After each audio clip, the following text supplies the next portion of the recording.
The journalist Sidney Harris once said that the purpose of a great education is to make your mind a pleasant place in which to spend your leisure time.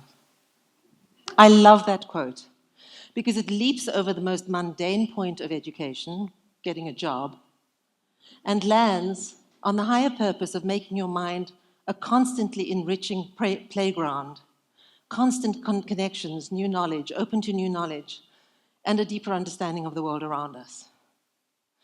Now, I've had the extraordinary privilege of teaching on 3 semester at sea voyages.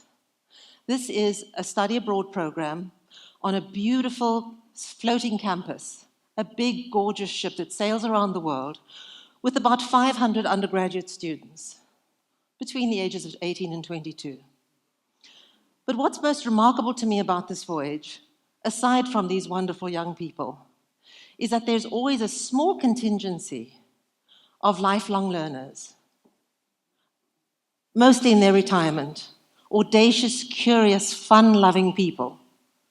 These are people that choose to go on a study abroad program in which they learn about the people and places that we're sailing to, not booze cruises and shuffleboard ships. There are people that have learned the art, they've mastered the art of seizing the day through lifelong learning. I'm always so excited when at the back of my world music classes, there's the entire group of lifelong learners. Not because of anything particular about the difference between the students, but because of what they bring to the program.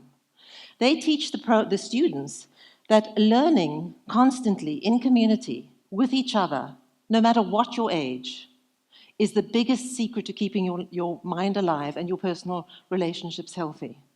And what they show me, what they make perfectly clear to me, is that the 2 most comparable stages of your life, believe this or not, is when you go to college and when you start your retirement. And I'll tell you why.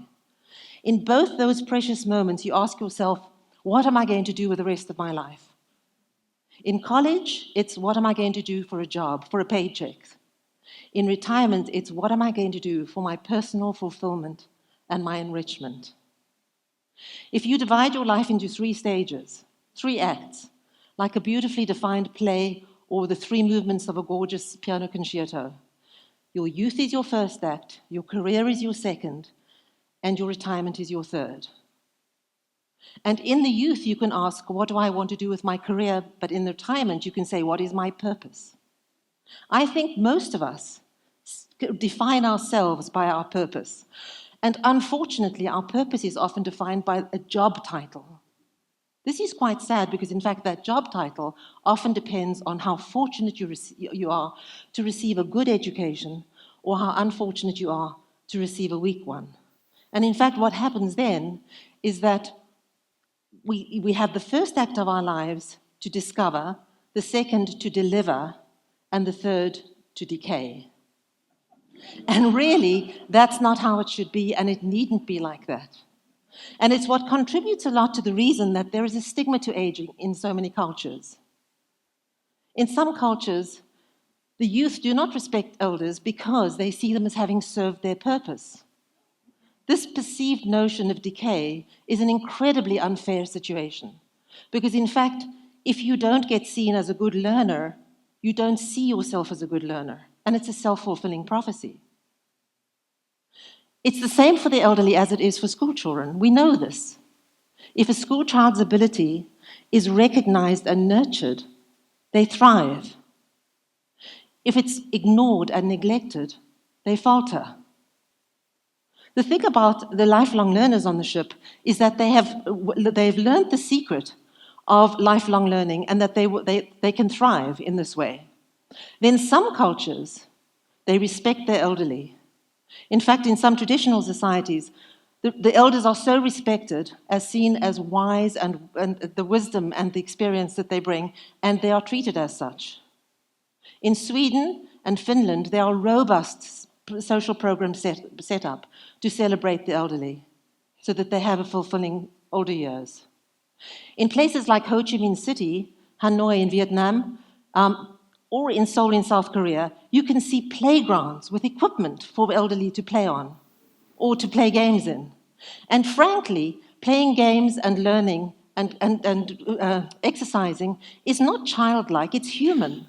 Retirement used to suggest hanging up your hat, giving up your dreams, losing your creativity, losing your initiative, losing your mind. Cognitive psychologists and research has shown us that in fact it's just the opposite. That in fact a great deal of your brain can become more and more agile the older you get because you're constantly building on the neural networks of your cognitive experiences and your knowledge. And this is what the lifelong learners on the ship know. Nowadays, the retirees have learned, sort of got into the secret that the older you get, the more you can get your third act together. People, people,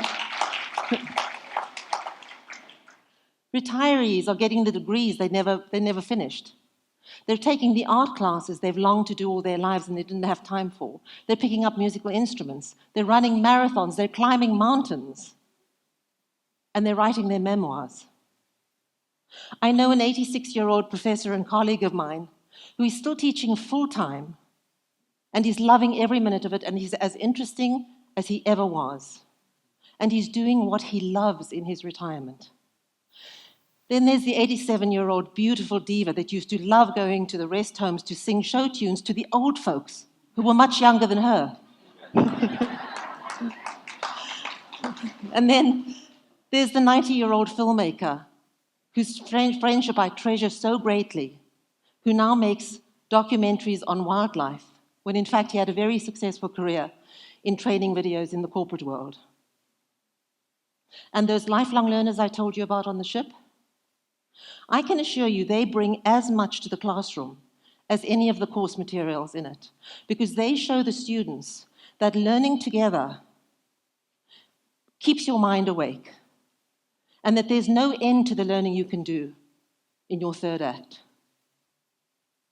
There's an old proverb that says that societies are great when they plant trees whose shade they know they will never sit under. I'd like to extend that proverb and say that societies grow even greater when they invest in people for the fulfillment of their lives, not some sort of return on investment. Imagine if we had a new paradigm of thinking about the third act of our lives as the greatest adventure of all. That your youth, your first act, is your bronze medal. And your career, your second act, is your silver. And then, oh my, there comes the third act, the great, glorious gold medal.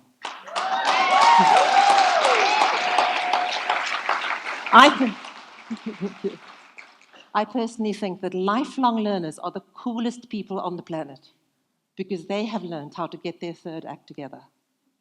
Have you? Will you? I wish you all a triumphant third act. Thank you very much. Thank you. Thank you.